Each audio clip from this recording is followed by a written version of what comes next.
बहुत बहुत स्वागत है आप सभी का आपके अपने YouTube channel Shukla study point में। मैं शिवम शुक्ला आप सभी दोस्तों का हार्दिक स्वागत करता हूं। आज के वीडियो के माध्यम से हम लोग चर्चा करेंगे नवीनतम मॉडल पेपर के बारे में, जो कि 2024 की परीक्षाओं के लिए बहुत महत्वपूर्ण है। फूड न्यूट्रिशन एंड हाइजीन यानी कि आहार पोषण और स्वच्छता का आज जो वीडियो होगा बहुत ही महत्वपूर्ण होगा। आपको बता दूं कि BA BSc BCom BSc AG BSc home science सभी के प्रथम सेमेस्टर के अंतर्गत जो को करिकुलर कोर्स होता है उसमें आपको फूड न्यूट्रिशन एंड हाइजीन पढ़ना होता है। तो उसी से लगभग 200 से अधिक प्रश्नों पर आज की वीडियो के माध्यम से हम चर्चा करेंगे।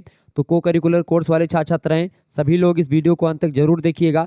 कल आपकी परीक्षा राम मनोहर लोहिया की लगी हुई है, उसके लिए बहुत महत्वपूर्ण है ये प्रश्न, तो आप इस वीडियो को अंत तक जरूर देखिएगा। चलिए, प्रश्न आप कैसा भी आपका पेपर आएगा तो इससे बाहर आपका नहीं जाने वाला है।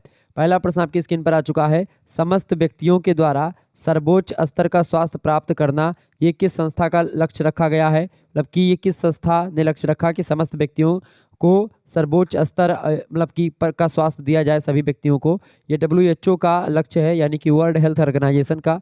ऑप्शन नंबर इसका ए करेक्ट आंसर होगा। अगला प्रश्न है, रेड क्रॉस संस्था आरंभ करने का श्रेय किसे जाता है? तो रेड क्रॉस संस्था आरंभ करने का श्रेय हेनरी ड्यूनेंट को जाता है। ऑप्शन नंबर इसका बी करेक्ट आंसर होगा। अगला प्रश्न, भारत में रेड क्रॉस सोसाइटी मतलब रेड क्रॉस की स्थापना किस सन में हुई? रेड क्रॉस की स्थापना जो भारत में हुई है वो 1920 में यानी 1920 में हुई है। Option number C correct answer होगा। ध्यान रखेंगे, सब प्रश्न परीक्षा में आते हैं। ओके, और मैं यहाँ पर तीव्र गति से आगे बढ़ूंगा चूंकि ये रिवीजन क्लास के तौर पर आप लोग ले रहे हैं। अगला प्रश्न है, समन्वित बाल विकास योजना का उद्देश्य है, बताएं। समन्वित बाल विकास योजना का क्या उद्देश्य है? देखिए, जन्म से लेकर के 6 वर्ष के बच्चों के स्वास्थ्य में सुधार करना, बच्चों को अनौपचारिक पूर्व शिक्षा प्रदान करना, बाल मृत्यु की समस्या को कम करने के लिए बच्चों के पोषण स्तर में सुधार करना, ये तीनों उद्देश्य होते हैं समन्वित बाल विकास योजना के। Option number D correct answer हो जाएगा इसका। D option is right answer. अगला प्रश्न है, बच्चों की 6 जानलेवा बीमारियों से बचाने के लिए टीकाकरण कार्यक्रम में सहयोग इनमें से कौन सी संस्था देती है? तो वो संस्था कौन सी है? यूनिसेफ संस्था देती है। ऑप्शन नंबर इसका ए करेक्ट आंसर होगा। अगला प्रश्न है, ICMR का मुख्यालय कहाँ पर स्थित है? ICMR का मुख्यालय कहाँ पर स्थित है? ICMR का फुल फॉर्म क्या होता है? भारतीय आयुर्विज्ञान अनुसंधान परिषद बोलते हैं इसको हिंदी में। अंग्रेजी में बोलते हैं Indian council of medical research, ICMR को। ठीक है, इसका मुख्यालय स्थित है कहाँ पर? नई दिल्ली में। Option number C correct answer हो जाएगा। आगे देखें, अगला प्रश्न है, किस योजना की सभी सेवाएं आंगनबाड़ी केंद्रों के द्वारा प्रदान करी जाती हैं? तो समन्वित बाल विकास योजना की जो सेवाएं हैं, ठीक है, ICDS की जो सेवाएं हैं समन्वित बाल विकास योजना की, वो आंगनबाड़ी केंद्रों के द्वारा प्रदान की जाती हैं। Option number A correct answer होगा इसका। अगला प्रश्न है, यूनिसेफ का पूरा नाम क्या है?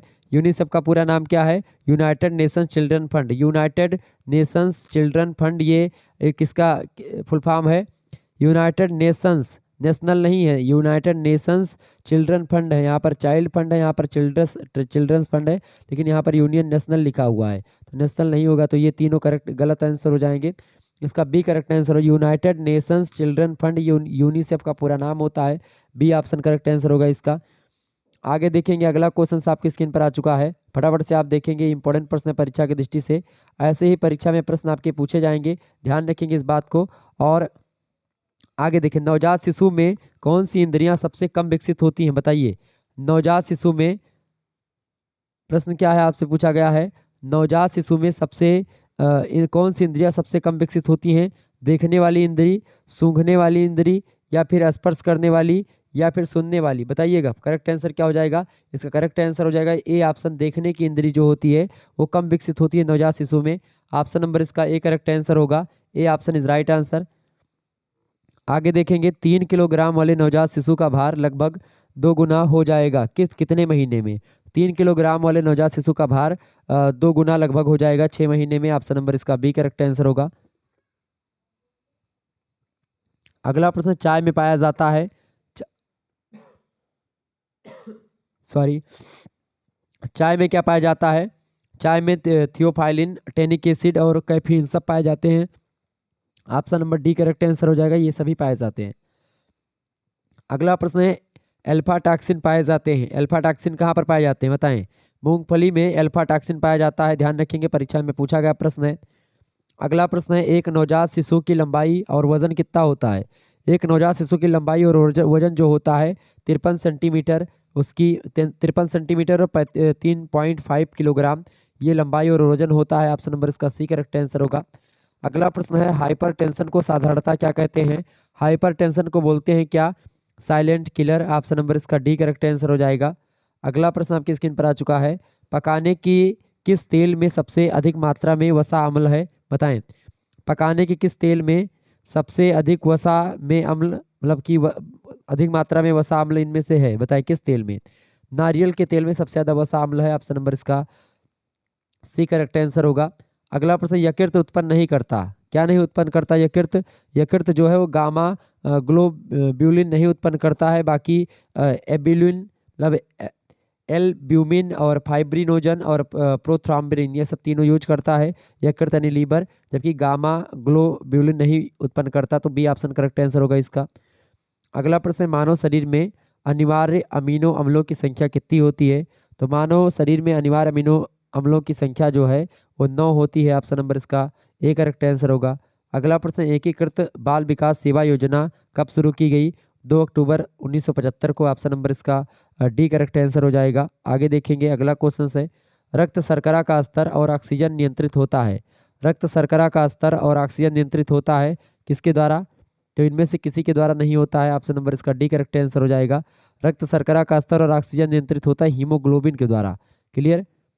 आगे देखेंगे अगला क्वेश्चन आपकी स्क्रीन पर आ चुका है। रेड क्रॉस सोसाइटी का मुख्यालय स्थित है। बताएं। रेड क्रॉस सोसाइटी का मुख्यालय स्थित है कहाँ पर स्थित है? दिल्ली, कोलकाता, चेन्नई, मुंबई। फटाफट से आप बताएंगे। रेड क्रॉस सोसाइटी का मुख्यालय कहाँ पर स्थित है? रेड क्रॉस सोसाइटी का मुख्यालय स्थित है ये स्थित है कहाँ पर? दिल्ली में स्थित है, ध्यान रखेंगे। अच्छा, अंतर्राष्ट्रीय स्तर पर अगर बात करें तो इंटरनेशनल जो रेड क्रॉस सोसाइटी की मुख्यालय है वो जिनेवा में स्थित है। जिनेवा स्विट्जरलैंड में पड़ता है। ठीक है, ध्यान रखेंगे। इंपॉर्टेंट प्रश्न है, विश्व स्वास्थ्य दिवस मनाते हैं कब? विश्व स्वास्थ्य दिवस किस दिन मनाया जाता है? 7 अप्रैल को विश्व स्वास्थ्य दिवस मनाया जाता है। डी ऑप्शन करेक्ट आंसर होगा इसका। अगला प्रश्न है, मिड डे मील कार्यक्रम कब शुरू किया गया? फटाफट से आप बताएंगे। मिड डे मील कार्यक्रम कब शुरू किया गया? 1995। बिल्कुल D A option correct answer 1995 is right answer. आगे देखेंगे अगला प्रश्न है, सामुदायिक स्वास्थ्य एक ऐसा व्यवहार है जिसमें बढ़ावा दिया जाता है किसको? समाज को, जनता को, समुदाय और व्यक्तियों के मिले जुले प्रयास को, या फिर इन सभी को? तो सामुदायिक स्वास्थ्य एक ऐसा व्यवहार है जिसमें इन सभी को बढ़ावा दिया जाता है। डी ऑप्शन करेक्ट आंसर हो जाएगा उपरोक्त सभी। अगला क्वेश्चन से, मधुमेह किससे संबंधित होता है? मधुमेह किससे संबंधित होता है? मधुमेह चयापचय से रिलेटेड रोग होता है। ऑप्शन नंबर इसका सी करेक्ट आंसर होगा। अगला प्रश्न, स्त्रियों में मधुमेह होने की संभावना किस अवस्था में होती है? तो स्त्रियों में मधुमेह होने की संभावना जो होती है गर्भावस्था के दौरान होती है। सी ऑप्शन इसका करेक्ट आंसर होगा। अगला प्रश्न है, दीर्घकालीन मधुमेह रोगी को क्या दिया जाना चाहिए? दवाइयाँ, इंसुलिन या फिर इंजेक्शन? तो जो लंबे समय से मधुमेह रोगी से पीड़ित मधुमेह रोग से पीड़ित है उनको ये सभी चीज़ें दी जानी चाहिए। डी ऑप्शन करेक्ट आंसर होगा। अगला प्रश्न है, मधुमेह के रोगी हेतु कौन सा भोज्य पदार्थ निर्धारित किया गया है? देखिए, कैलोरी, प्रोटीन, कार्बोज या ये सभी? तो ये सभी option number D correct answer होगा। अगला क्वेश्चन, बालकों में मधुमेह के लिए क्रमशः कार्बोज, वसा और प्रोटीन का प्रतिशत है, बताएं। तो इसमें देखें 40, 40 और 2 यानी कि तीनों होगा। ऑप्शन नंबर इसका ए 40 कार्बोज, 40 आपका वसा, 20 protein. D option correct answer होगा। अगला प्रश्न, मधुमेह के रोगी को आहार देते समय किन किन बातों का ध्यान रखना चाहिए? तो लगभग पौष्टिक तत्व भोजन में आपके होने चाहिए, और मतलब लगभग आपके 5 पौष्टिक तत्व जो होते हैं मुख्य मुख्य। जल तो आपका होता ही है तो छा हो जाते हैं उसको लेकर के। बाकी आपका प्रोटीन हो गया, विटामिन हो गया, खनिज लवण हो गया, कार्बोहाइड्रेट हो गया आपका, और आपका वसा हो गया। ये सब आपके उचित मात्रा में होने चाहिए। ठीक है, वसा वाले पदार्थ, पौष्टिक तत्व, भोज्य पदार्थ, ये सभी option number D correct answer हो जाएगा। अगला प्रश्न आपकी स्क्रीन पर आ चुका है। बहुत ही जबरदस्त प्रश्न है, बढ़िया प्रश्न है, बताएंगे करेक्ट आंसर इसका क्या हो जाएगा।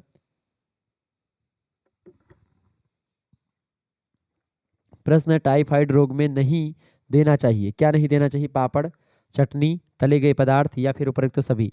तो टाइफाइड रोग में ये इनमें से कुछ नहीं देना चाहिए रोगी को। Option number D correct answer होगा इसका। अगला प्रश्न है, मैं तीव्र गति से आगे बढ़ रहा हूँ, तो चूंकि ये रिवीजन क्लास है, इससे पहले बहुत सारी क्लासेस में मैंने आपको समझा करके सारी चीज़ें बताई हैं। आगे देखेंगे, टाइफाइड रोग में सर्वाधिक प्रभाव पड़ता है बड़ी आंत पर, छोटी आंत पर, फेफड़ों पर या यकृत की कोशिकाओं पर? तो टाइफाइड रोग में क्या होता है, सर्वाधिक प्रभाव पड़ता है किस पर? छोटी आंत पर। ऑप्शन नंबर इसका बी करेक्ट आंसर होगा। अगला प्रश्न, टाइफाइड के जीवाणु का क्या नाम है? टाइफाइड के जीवाणु का क्या नाम है? सल्मोनेला टाइफी नाम है, सल्मोनेला टाइफी ये टाइफाइड के जीवाणु का नाम है। आपसे प्रश्न कभी कभी ये भी पूछता है कि जो है टाइफाइड मतलब कि टाइफाइड किससे होता है, जीवाणु से विषाणु से? तो आप बताएंगे जीवाणु से होता है, ठीक है। ये वायरस से नहीं होता है, ये किससे होता है? जीवाणु से होता है, बैक्टीरिया से होने वाला रोग है टाइफाइड। अगला प्रश्न, अतिसार से बचने का उपाय क्या है इनमें से? अतिसार से बचने का उपाय है कटी हुई चीज़ों से बचाओ, उबले हुए दूध का उपयोग करें, उबले पानी का उपयोग करें। Option number D correct answer हो जाएगा, इन सभी का प्रयोग करना चाहिए, ये सभी उपाय हैं। अगला प्रश्न, मोटापा सर्वाधिक किस आयु वर्ग में होता है? मोटापा जो होता है वो लगभग आप देखेंगे प्रौढ़ावस्था के दौरान होता है। Option number B correct answer होगा। अगला प्रश्न, मोटे व्यक्तियों के लिए शरीर मोटे व्यक्तियों के शरीर में किस तत्व की अधिकता पाई जाती है? तो मोटे शरीर के मोटे व्यक्तियों के शरीर में जो होती है वो वसा यानी कि फैट, वसा को अंग्रेजी में फैट कहते हैं, तो इसी की मात्रा ज़्यादा होती है, इसीलिए व्यक्ति मोटे होते हैं। ये ऑप्शन, तैलीय पदार्थ ज़्यादा खाते हैं वो। अगला प्रश्न, मोटे व्यक्तियों को अपने आहार में सम्मिलित करना चाहिए? तो मोटे व्यक्तियों को आहार में फाइबर संकलित करना चाहिए। ऑप्शन नंबर इसका ए करेक्ट आंसर होगा। जंक फूड वगैरह तो बिल्कुल नहीं खाना चाहिए, ठीक है। जंक फूड जानते हैं यही सब होता है आपका जो है बड़ा पाव, बर्गर, यही सब जो होता है यही सब जंक फूड कहा जाता है, ठीक है। आगे देखेंगे अगला प्रश्न, शारीरिक क्रियाशीलता का अभाव होने से होता है?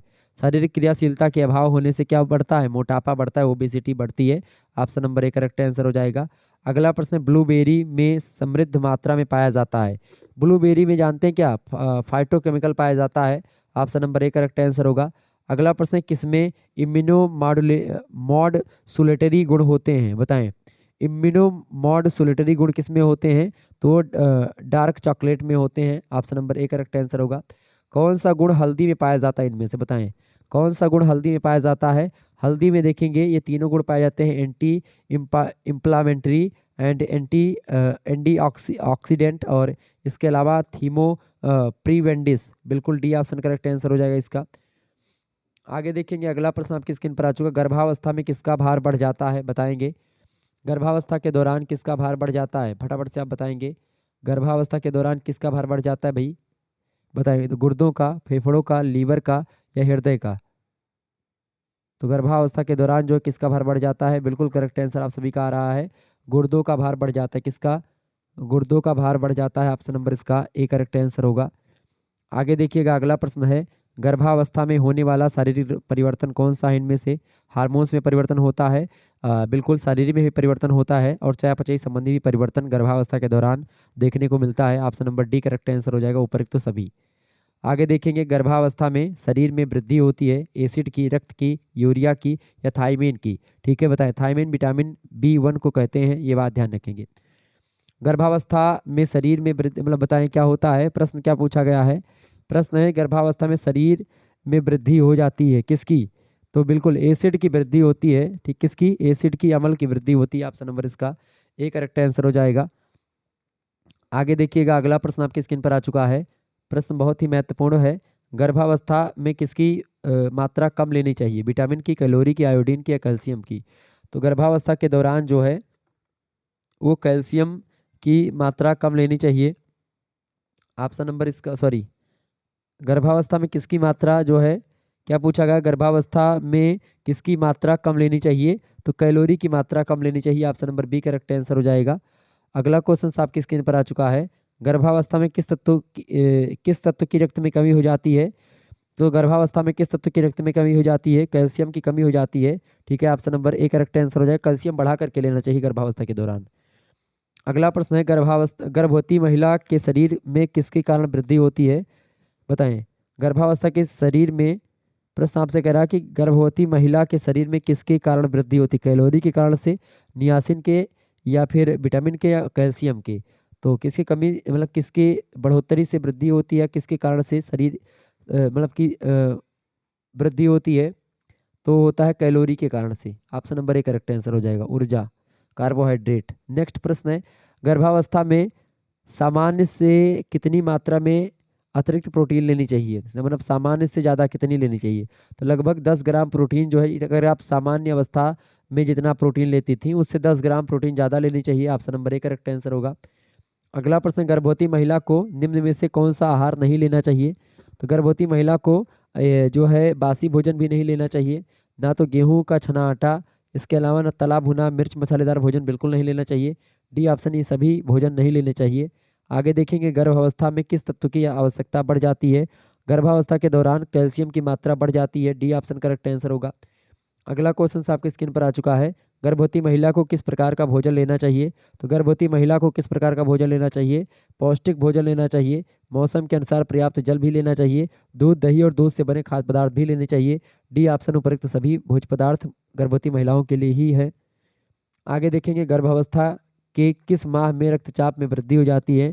तो गर्भावस्था के 8वें महीने में रक्तचाप में यानी कि ब्लड प्रेशर में वृद्धि होती है।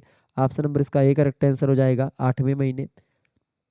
अगला प्रश्न आपकी स्क्रीन पर आ चुका है। एनीमिया के कितने प्रकार देखने को मिलते हैं, बताइएगा। एनीमिया रोग होता है तो एनीमिया के कितने प्रकार देखने को मिलते हैं, फटाफट से आप बताएंगे। एनीमिया के कितने प्रकार देखने को मिलते हैं भाई, बताने का प्रयास करेंगे। एनीमिया के कितने प्रकार देखने को मिलते हैं। तो एनीमिया के मुख्य रूप से 2 प्रकार देखने को मिलते हैं। ठीक है, कितने प्रकार, 2 प्रकार। ऑप्शन नंबर इसका ए करेक्ट आंसर होगा। अगला प्रश्न है, मनुष्य में क्रोमोसोम की संख्या कितनी होती है। मनुष्य में क्रोमोसोमों की संख्या, कुल क्रोमोसोम्स की संख्या जो होती है वो 23 जोड़ा होती है। ऑप्शन नंबर इसका बी करेक्ट आंसर होगा। अगला प्रश्न आपकी स्क्रीन पर आ चुका है। वंशानुक्रम का नियम किसने दिया। वंशानुक्रम का नियम दिया था मेंडल ने। ऑप्शन नंबर इसका ए करेक्ट आंसर होगा। अगला प्रश्न, संपूर्ण गर्भकालीन अवस्था लगभग कितने दिन की होती है। संपूर्ण गर्भकालीन अवस्था जो होती है लगभग 280 दिनों की होती है। ये प्रश्न हमेशा परीक्षा में पूछा जाता रहा, तो इसको आप याद कर डालिएगा। अगला प्रश्न, 280 दिन कैसे, देखिए 9 महीने होते हैं, 9 महीना होता है गर्भकालीन अवस्था। अब एक महीने में मान लेते 30 दिन होता है, तो आप 9 से गुणा कर दो सीधे सीधे, 9 जीरो जीरो और 9 त्रिक 27, 270 दिन लगभग आएगा। और जो 31 का महीना होता है उसको मिला करके 280 दिन आपका करेक्ट आंसर हो जाता है, सी ऑप्शन। ठीक है, आगे देखेंगे किस विकास की गति गर्भकालीन अवस्था में तीव्र होती है, बताएं। किस विकास की गति गर्भावस्था में तीव्र होती है, मानसिक, शारीरिक, सामाजिक या संवेगात्मक। तो शारीरिक विकास जो होती है गर्भावस्था के दौरान तीव्र होती है। ये ऑप्शन करेक्ट आंसर होगा। अगला प्रश्न है, गर्भावस्था में शारीरिक भार तेजी से किस अवधि में बढ़ता है। तो तीसरे महीने के बाद में आप देखेंगे बढ़ता है तीव्र गति से। डी ऑप्शन करेक्ट आंसर होगा। अगला प्रश्न है, अंडाणु परिपक्व कब होता है। अंडाणु जो होता है वो 28 दिनों में परिपक्व होता है। सी ऑप्शन करेक्ट आंसर होगा। अगला प्रश्न है, नवजात अवस्था है, बताएं। नवजात अवस्था है असमायोजन की, बिल्कुल ठीक है, ये ऑप्शन करेक्ट आंसर होगा। अगला क्वेश्चन आप देखेंगे, अभिवृद्धि को कोषीय वृद्धि के अर्थ में किसने प्रयुक्त किया। अभिवृद्धि को कोषीय वृद्धि के रूप में किसने प्रयुक्त किया, फ्रैंक महोदय ने प्रयुक्त किया। ऑप्शन नंबर इसका ए करेक्ट आंसर होगा। अगला प्रश्न है, वृद्धि पर कौन सी विशेषता लागू नहीं होती है। वृद्धि पर कौन सी विशेषता लागू नहीं होती है। देखिए वृद्धि पर अगर बात करें, वृद्धि शारीरिक अंगों में होती है, बिल्कुल ठीक है। वृद्धि व्यक्तिगत भेदों पर आधारित होती है, बिल्कुल ठीक बात है। वृद्धि को स्पष्ट इकाइयों में मापना संभव नहीं है, आप माप सकते। वृद्धि प्रौढ़ा अवस्था में आकार एक होती है, मतलब वृद्धि प्रौढ़ावस्था में आकार एक होती है, ये भी ठीक है। मतलब कि ये लागू नहीं होती, कौन सी विशेषता, वृद्धि को अस्पष्ट इकाइयों में मापना संभव नहीं है, इसका यही करेक्ट आंसर हो जाएगा। ये यही इसका विशेषता लागू नहीं होती, बाकी सब लागू होती है। आगे देखेंगे, अगला प्रश्न आपकी स्क्रीन पर आ चुका है। इंपॉर्टेंट प्रश्न है परीक्षा की दृष्टि से आपके। नाइसिन की प्राप्ति का मुख्य साधन बताएं। नाइसिन की प्राप्ति का मुख्य साधन बताएं, फटाफट से आप बताने का प्रयास करेंगे। नाइसिन प्राप्ति का मुख्य साधन, नाइसिन प्राप्ति का हरी मिर्च, संतरा, नींबू या सूखा खामीर, बताएं। नाइसिन कहाँ से प्राप्त होता है, फटाफट से आप बताने का प्रयास करेंगे। नाइसिन प्राप्ति का इम्पोर्टेंट साधन, नाइसिन प्राप्ति का जो इम्पोर्टेंट साधन है वो आपका है सूखा पनीर। ऑप्शन नंबर इसका डी करेक्ट आंसर हो जाएगा। नेक्स्ट क्वेश्चन आपकी स्क्रीन पर आ चुका है। विटामिन के की प्राप्ति का मुख्य स्रोत, विटामिन के की प्राप्ति कहाँ से होती है, पालक से होती है, पत्ता गोभी से और मटर से भी होती है। डी ऑप्शन करेक्ट आंसर हो जाएगा। अगला प्रश्न आपकी स्क्रीन पर आ चुका है। विटामिन B1 की कमी से कौन सा रोग होता है। विटामिन B1 की कमी से कौन सा रोग होता है। विटामिन B1 की कमी से बेरी बेरी रोग होता है। देखिए मतलब पायरिया जो दांतों का रोग होता है। रतौंधी विटामिन A की कमी से रोग होता है। स्कर्वी विटामिन C की कमी से होता है। आगे देखिएगा, अगला प्रश्न है, शरीर की उचित वृद्धि हेतु अत्यंत आवश्यक विटामिन कौन सा है। तो शरीर की उचित वृद्धि हेतु अत्यंत जो महत्वपूर्ण विटामिन है वो कौन सा विटामिन होता है, कौन सा विटामिन होता है, बताएं। शरीर की उचित वृद्धि हेतु अत्यंत महत्वपूर्ण विटामिन इनमें से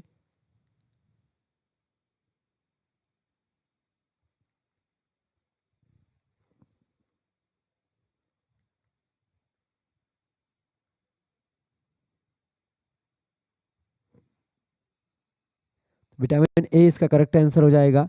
अगला क्वेश्चन है विटामिन के की कमी से मतलब विटामिन के की खोज कब की गई थी? बताइए विटामिन के की खोज कब की गई थी, फटाफट से आप बताएंगे। विटामिन के की खोज जो है वो कब की गई थी, फटाफट से आप बताएंगे। इंपॉर्टेंट प्रश्न है आपकी परीक्षा की दृष्टि से।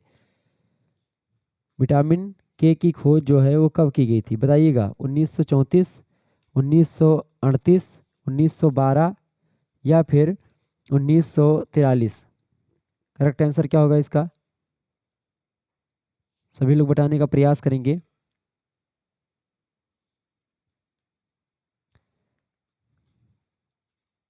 बताइएगा।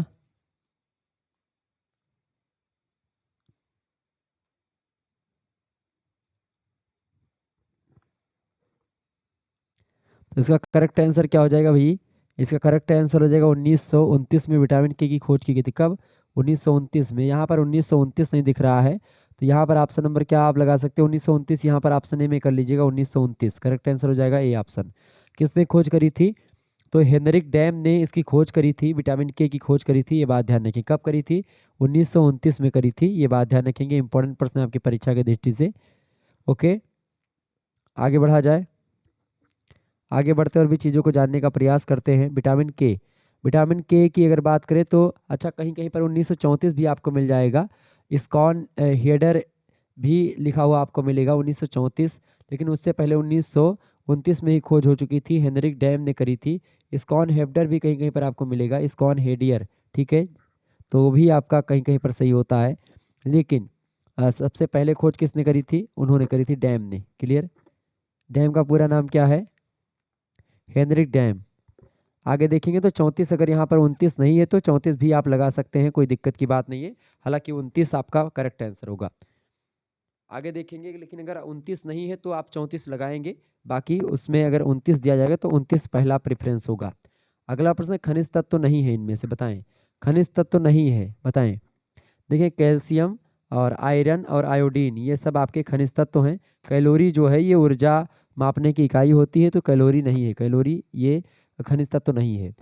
अगला प्रश्न, विटामिन हमारे शरीर को कैसा बनाते हैं? तो विटामिन हमारे शरीर को क्या बनाते हैं? हमारे शरीर को क्या बनाते हैं विटामिन, बताएं। तो विटामिन हमारे शरीर को स्वस्थ बनाते हैं, बिल्कुल ठीक है। रोगों से हमारे शरीर की रक्षा करते हैं, इम्यूनिटी सिस्टम को हमारे मजबूत करते हैं विटामिन। ऑप्शन नंबर इसका डी करेक्ट आंसर होगा। अगला प्रश्न, रक्त अल्पता रोग किस खनिज लवण की कमी से होता है? रक्त अल्पता मतलब कि एनीमिया रोग, ठीक है। तो खून की कमी होना ये लौह तत्व की कमी से होता है, आयरन की कमी से। बी ऑप्शन करेक्ट आंसर होगा। अगला प्रश्न, विटामिन ई की कमी से कौन सा रोग होता है? तो विटामिन ई की कमी से, विटामिन ई का रासायनिक नाम क्या है जानते हैं? विटामिन ई का रासायनिक नाम है टेकोफेराल। विटामिन ई की खोज हुई थी 1922 ईस्वी में, इवांस और बिसाप ने करी थी। ये बात ध्यान रखेंगे। Vitamin E, clear. टोकोस और फेरोल दो शब्दों से मिलकर के बना, ग्रीक शब्द हैं ये, टेकोफेराल। ओके, ये बात ध्यान रखें। शिशु को जन्म का मतलब कि जन्म से लेकर के और मतलब संपन्न करना इसका मतलब होता है, ठीक है। तो विटामिन ई ये होता है। विटामिन ई की कमी से कौन सा रोग होता है? विटामिन ई की बात करें तो विटामिन ई से जो होता है प्रजनन क्षमता जो होती है वो कम हो जाती है। प्रश्न यहाँ पर, क्या मांसपेशियों कमजोर होना? बिल्कुल, मांसपेशियां भी कमजोर हो जाती हैं। सी ऑप्शन करेक्ट आंसर हो जाएगा। मांसपेशियां कमजोर हो जाती, मांसपेशियों में ऐंठन आ जाती है। इसके अलावा यकृत का नेक्रोसिस, प्रजनन क्षमता में कमी, एथ्रियोसाइट, हीमोलाइसिस, ये तमाम प्रकार के रोग हो सकते हैं। अगला प्रश्न, हीमोग्लोबिन में हीम का अर्थ क्या होता है? हीमोग्लोबिन में हीम का मतलब होता है क्या? आपका लौह तत्व। ऑप्शन नंबर इसका डी करेक्ट आंसर होगा। अगला प्रश्न है, परनीसियस एनीमिया इसकी कमी से होता है, बताएं। परनीसियस मतलब कि परनीसियस एनीमिया जो होता है ये विटामिन बी 12 की कमी से होता है, विटामिन बी 12 की कमी से। ऑप्शन नंबर इसका ए करेक्ट आंसर होगा।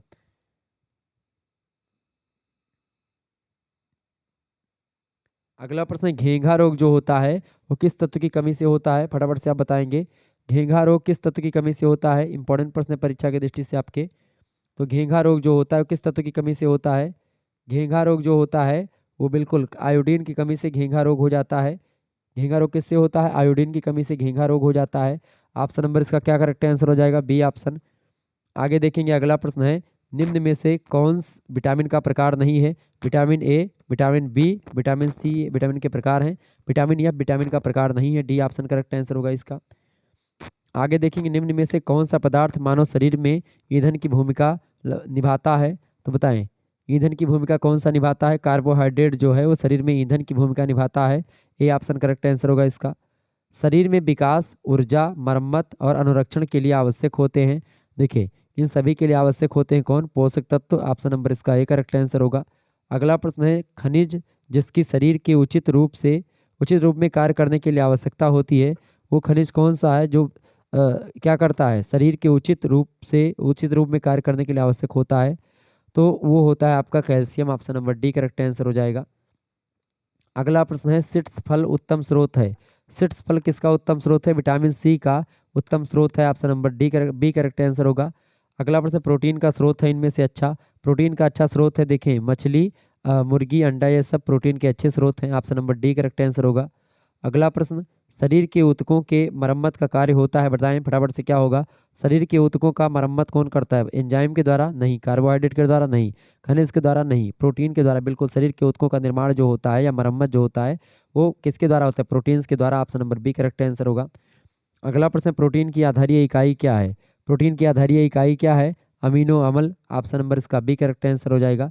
अगला क्वेश्चन है किस प्रकार के नमक का प्रयोग के लिए संस्तुत किया है, तो आयोडीन युक्त नमक खाना चाहिए। ऑप्शन नंबर इसका बी करेक्ट आंसर होगा। अगला प्रश्न है आयोडीन की कमी से होने वाला रोग, आयोडीन की कमी से कौन सा रोग होता है, घेंघा रोग होता है। ऑप्शन नंबर इसका ए करेक्ट आंसर होगा। आगे देखेंगे अगला प्रश्न आपकी स्क्रीन पर आ चुका है, इंपॉर्टेंट प्रश्न परीक्षा की दृष्टि से ध्यान रखेंगे। देखिए भाई फटाफट से आप बताएंगे इंपॉर्टेंट प्रश्न, करेक्ट आंसर इसका क्या हो जाएगा। देखिए बहुत ही महत्वपूर्ण प्रश्न है आपकी परीक्षा के लिए, बहुत ही महत्वपूर्ण प्रश्न आपकी स्क्रीन पर आ चुका है, फटाफट से आप देखने का प्रयास करेंगे। प्रश्न आपसे क्या पूछा गया है, प्रश्न आपसे पूछा गया कि माँ के दूध के लिए सर्वोत्तम है क्योंकि इससे बच्चा जो होता है मोटा हो जाता है, संक्रामक रोग नहीं होते, बच्चा सुंदर हो जाता है, बच्चा लंबा हो जाता है। तो इसका करेक्ट आंसर क्या हो जाएगा, संक्रामक रोग नहीं होते माता के दूध में। Option number B correct answer होगा इसका। अगला प्रश्न है बच्चों को दूध पिलाने का सही तरीका क्या है, बच्चों को दूध पिलाने का सही तरीका जानते हैं क्या होता है, बैठ करके दूध पिलाना चाहिए। Option number B correct answer होगा। अगला प्रश्न है बच्चे को दूध कितने कितने समय के अंतराल पर पिलाया जाना चाहिए, तो बच्चे को दूध जो है कितने कितने समय अंतराल पिलाना चाहिए, बच्चे को 1 से 1.5 घंटे के बाद में दूध पिलाना चाहिए। ऑप्शन नंबर इसका बी करेक्ट आंसर होगा। अगला प्रश्न है बच्चे को दूध पिलाने के बाद कंधे से लगाना चाहिए जिससे कि क्या हो जाए, जिससे क्या होता है, जिससे पेट की हवा बाहर निकल जाए। ऑप्शन नंबर इसका आ करेक्ट आंसर हो जाएगा। A option is right answer. Next question है माँ का दूध बच्चे के लिए क्यों आवश्यक होता है, माँ का दूध बच्चे के लिए इसलिए आवश्यक होता है संक्रामक रोग नहीं होते हैं, शारीरिक विकास होता है, मानसिक और सांवेगिक विकास भी माँ के दूध से होता है। ऑप्शन नंबर इसका डी लगा देंगे, उपरोक्त सभी चीज़ें होती हैं। अगला प्रश्न है बच्चे को मसला हुआ ठोस पूरक भोज्य पदार्थ कब देना चाहिए, तो बच्चे को मसला हुआ ठोस पूरक पदार्थ जो कब देना चाहिए जानते हैं, कब देना चाहिए, 5 से 6 महीने बाद देना चाहिए। ऑप्शन नंबर इसका बी करेक्ट आंसर होगा। अगला प्रश्न माँ के दूध में कितनी ऊर्जा होती है, तो माँ के दूध में लगभग 70 कैलोरी के आसपास ऊर्जा होती है। ऑप्शन नंबर इसका आ करेक्ट आंसर हो जाएगा। आगे देखेंगे अगला प्रश्न आपकी स्क्रीन पर आ चुका है, बताएं करेक्ट आंसर इसका क्या हो जाएगा। इंपॉर्टेंट प्रश्न है परीक्षा की दृष्टि से आपके, फटाफट से आप बताने का प्रयास करेंगे। प्रश्न आपसे पूछा गया है, प्रश्न क्या पूछा गया, फाइबर का कार्य क्या है, बताएं फाइबर का कार्य क्या है, फटाफट से आप बताएंगे।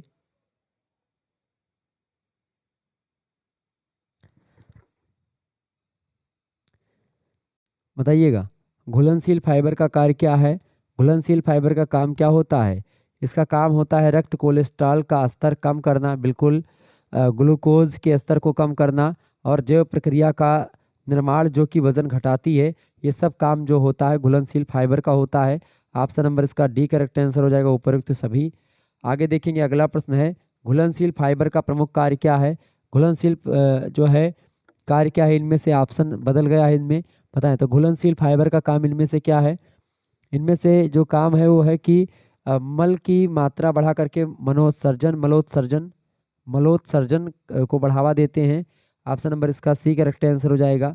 अगला क्वेश्चन आपकी स्क्रीन पर आ चुका है, फाइबर के प्रमुख लाभ क्या हैं, फाइबर के प्रमुख लाभ लाभ जो हैं देखिए, फाइबर जो होता है आहार कोलेस्ट्रॉल के स्तर को कम करता है, इसके अलावा गेस्टोन और किडनी स्टोन्स के इलाज में सहायता करता है, कैंसर के जोखिम को कम करता है फाइबर।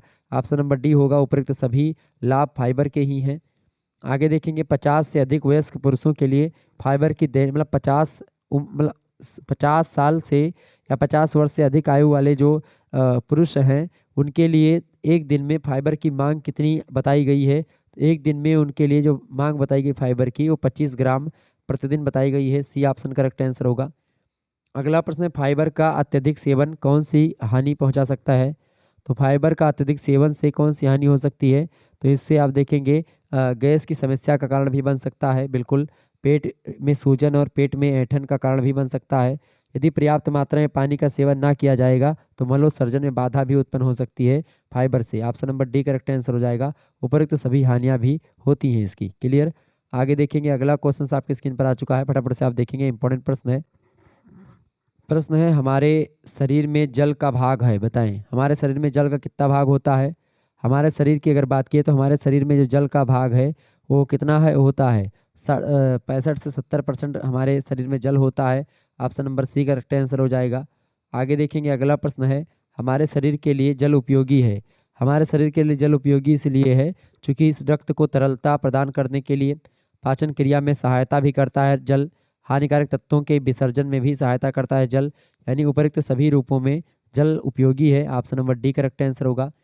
अगला प्रश्न, जल का महत्व व उपयोगिता निम्न कारण से होती है। प्यास बुझाने के लिए, त्वचा को कोमल बनाने के लिए, पाचक रसों को तरल बनाने के लिए, या फिर तीनों कारणों से। तो इन तीनों कारणों से होता है। ऑप्शन नंबर इसका डी करेक्ट आंसर हो जाएगा।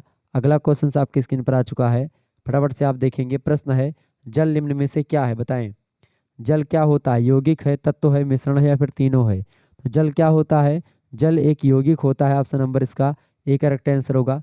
अगला प्रश्न है, गर्म जलवायु वाले इलाकों में जल का अधिक निष्कासन किस रूप में होता है। तो गर्म जलवायु वाले इलाकों में जल का अत्यधिक निष्कासन जो होता है वो पसीने के रूप में होता है। किस रूप में होता है, पसीने के रूप में होता है। डी ऑप्शन करेक्ट आंसर होगा।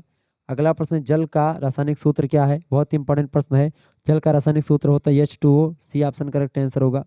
अगला प्रश्न, शुद्ध जल मीठा मतलब कि शुद्ध जल होता है। शुद्ध जल हो क्या कैसा होता है, मीठा, गंधहीन तथा रंगहीन, या फिर खारा और गंधहीन होता है, या फिर स्वादहीन, गंधहीन, रंगहीन होता है। तो यही करेक्ट आंसर हो जाएगा। स्वादहीन, गंधहीन और रंगहीन यही शुद्ध जल होता है। इसका सी ऑप्शन करेक्ट आंसर होगा। अगला प्रश्न, समुद्र के जल में अधिक मात्रा में होता है। समुद्र के जल में अधिक मात्रा में क्या होता है, समुद्र के जल में अधिक मात्रा में नमक होता है, बिल्कुल। ऑप्शन नंबर इसका सी करेक्ट आंसर होगा। आगे देखेंगे अगला प्रश्न आपकी स्क्रीन पर आ चुका है। इंपॉर्टेंट प्रश्न है परीक्षा की दृष्टि से आपके, फटाफट से वीडियो को शेयर कर दीजिएगा आप सभी अपने दोस्तों के पास। चलिए बताएं, सोयाबीन में सबसे अधिक क्या पाया जाता है। सोयाबीन में सबसे अधिक क्या पाया जाता है, बताइएगा। सोयाबीन में सबसे अधिक क्या पाया जाता है भाई, बताएं। बहुत ही महत्वपूर्ण प्रश्न है। सोयाबीन में सबसे अधिक क्या पाया जाता है, बहुत ही इंपॉर्टेंट प्रश्न है आपकी परीक्षा की दृष्टि से। सोयाबीन में सबसे अधिक क्या पाया जाता है, बताएं। सोयाबीन में प्रोटीन या फिर कार्बोज या वसा या खनिज लवण। बिल्कुल करेक्ट आंसर आप सभी का आ रहा है। सोयाबीन में सबसे अधिक मात्रा में जो पाया जाता है वो प्रोटीन पाया जाता है। ऑप्शन नंबर इसका आ करेक्ट आंसर हो जाएगा। अगला प्रश्न है, प्रोटीन शब्द का प्रयोग निम्न में मतलब कि प्रोटीन शब्द का प्रयोग में लाने का प्रस्ताव सर्वप्रथम 1838 में किसने रखा था, बताएं किसने रखा था प्रोटीन शब्द लाने का प्रस्ताव। तो किसने रखा था, बिल्कुल C option Mulder is right answer. C option is right answer. अगला प्रश्न, निम्न में से प्रोटीन प्राप्ति के उत्तम साधन है। देखिए मांस, अंडा और मछली, इन सभी जगहों से प्रोटीन अच्छी मात्रा में मिल जाते हैं। डी ऑप्शन करेक्ट आंसर हो जाएगा। अगला प्रश्न, बच्चों में प्रोटीन की कमी से होने वाला रोग। बच्चों में प्रोटीन की कमी से कौन सा रोग हो जाता है, बताएं। बहुत महत्वपूर्ण प्रश्न है। देखें वैसे आपका जो रतौंधी रोग होता है विटामिन ए की कमी से होता है। स्कर्वी रोग विटामिन सी की कमी से होता है। हैजा रोग जो होता है वो दूषित जल की वजह से होता है। ठीक है, ये बात ध्यान रखेंगे, दूषित जल की वजह से क्या होता है, हैजा होता है। क्वाशियोरकर रोग जो होता है यही रोग हो जाता है। क्वाशियोरकर रोग जो होता है वो बच्चों में प्रोटीन की कमी से क्वाशियोरकर रोग हो जाता है। सूखा रोग क्वाशियोरकर रोग को बोलते हैं। तो इसका बी ऑप्शन करेक्ट आंसर हो जाएगा। ठीक है, अगला क्वेश्चन आपकी स्क्रीन पर आ चुका है। प्रोटीन की उपयोगिता है शरीर निर्माण में वृद्धि के लिए, बिल्कुल, ऊतकों के पुनर्निर्माण के लिए भी, और रोग प्रतिरोधी पदार्थों के लिए भी प्रोटीन की आवश्यकता है। ऑप्शन नंबर डी लगा देंगे। उपरोक्त सभी के लिए प्रोटीन की आवश्यकता होती है। इसका डी ऑप्शन करेक्ट आंसर हो जाएगा अगले का। अगला प्रश्न आपकी स्क्रीन पर आ चुका है। निम्न में से वनस्पति जगत में प्रोटीन प्राप्ति का सर्वोत्तम साधन, देखिए वनस्पति जगत में प्रोटीन प्राप्ति का सबसे अच्छा साधन जो है वो कौन सा है इनमें।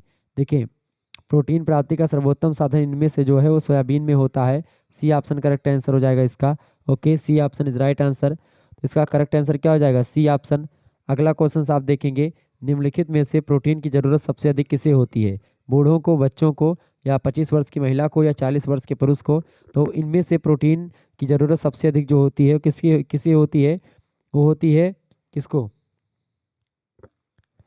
फटाफट से आप बताने का प्रयास करेंगे किसको होती है प्रोटीन प्राप्ति, मतलब प्रोटीन की सबसे ज़्यादा ज़रूरत किसको होती है?